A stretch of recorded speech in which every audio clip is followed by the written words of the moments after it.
part of the Tricontinental South-South Dialogue on Defying Disasters is a tree of action to confront climate change.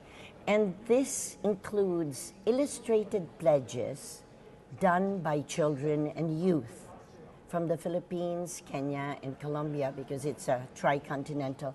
But we're also asking, that's why we have this free leaves handshape, it's a pledge. So what's the idea of this? You'll ask people to write on yes, their to pledges, write their pledges, their wishes, so that you have a global panorama of the commitment of peoples of the world to really confront a survival issue. One of the other things we're bringing, we had a contest with UNIC and UNIDO assisting. We're under the patronage of UNESCO. Well, let's have a look at it. If you could hold that up. Yeah, this is an example of what the kids internalized and expressed. One of the winners for Sustainable Energy for All, because it's the UN year. And who did this painting? Where did this painting come from? We had a contest for ages 8 to 13 and 14 to 20. This one is from the group of 14 to 20. They come from different schools and even out-of-school youth. And we brought some of the paintings besides the other pledges. We put it in the shape, the leaf is in the shape of a hand pledge. Right, if you could hold that up to the camera, yes. See that on the camera? So, you see, these are done by kids. And what will happen to these hands when the pledges are written on, the wishes and these very artistic they're hands? all what will happen planted in a tree of action. It's a tree, and it's drawn from the reflection of the Sidra national tree, which has been used here to symbolize scientific knowledge, heritage, unity. So this is what we would like to reflect with this tree of action, because last year at Durban, our institution was able to push for the acceptance of culture as an essential ingredient in sustainable development, which was done in Rio. After Durban, it was presented in Rio, it was approved.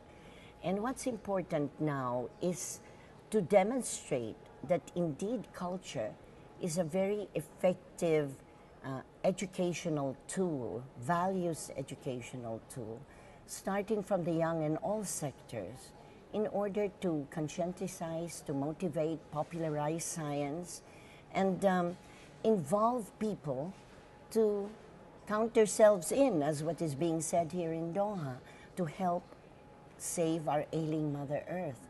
Otherwise, that's why we have here a painting done by persons with disabilities. We call them handicapable artists. This is the painting behind you here. Yes, yes. In fact, I'm here with two artists from our team. One was the artist facilitator, who is from a region in the Philippines, Isabella, and one is from Pixel Media Arts, because it's a multimedia arts installation, besides the visual arts. And we're so glad that Miss Christiana Figueres has agreed to sort of unfold this, because December 3 is World Disability Day by the United Nations. And we keep on telling we've got to fight climate change, because if we don't, we could all end up dead or disabled. Where are we going to see this painting? Is it going to be displayed here in Doha? Yes, it's going to be displayed here at the exhibition hall. And we were very thrilled that Madame Almusa, who is directing the expo, has said to move the tree also after it opens here at the expo, so it will be more exposed to the people. So the tree of action is going to be planted, displayed here as well in the exhibition centre? Until the 5th, because it's part of the Tricontinental South-South dialogue, which involves the Philippines, Colombia, and Kenya. And we're enhancing this with other countries that are having really good practices and models of defying disasters, in indigenous, innovative practices. So this is what's going to be unfolded here on the 3rd World Disability Day.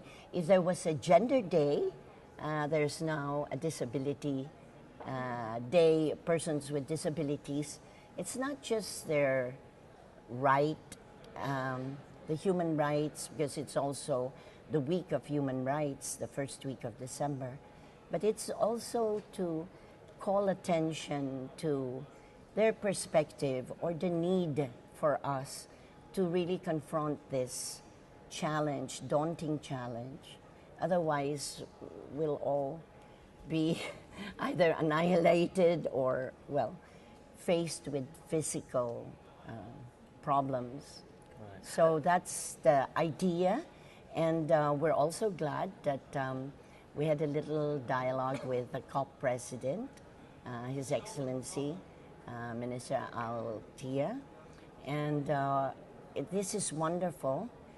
We hope to, because Her Highness, the Shika, is involved with culture, and she's also a UNESCO envoy for education, that we could have fusion of this as we are working. The UNESCO Director General, Dr. Irina Bokova, has really stressed the importance of cross-cultural action, multidisciplinary action. So this provides the input of artists, teachers, for helping reach out, build the values, the mindset to be able to confront this challenge.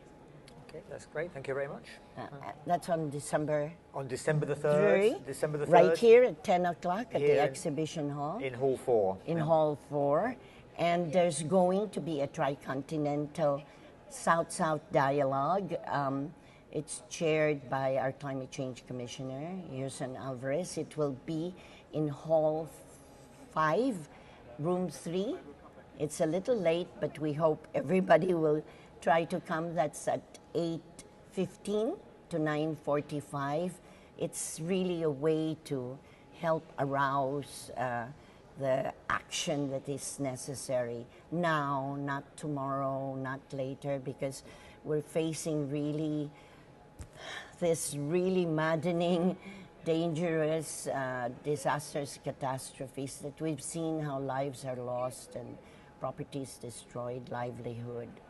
And we will never be able to win the war on poverty if we do not connect it to confronting climate change.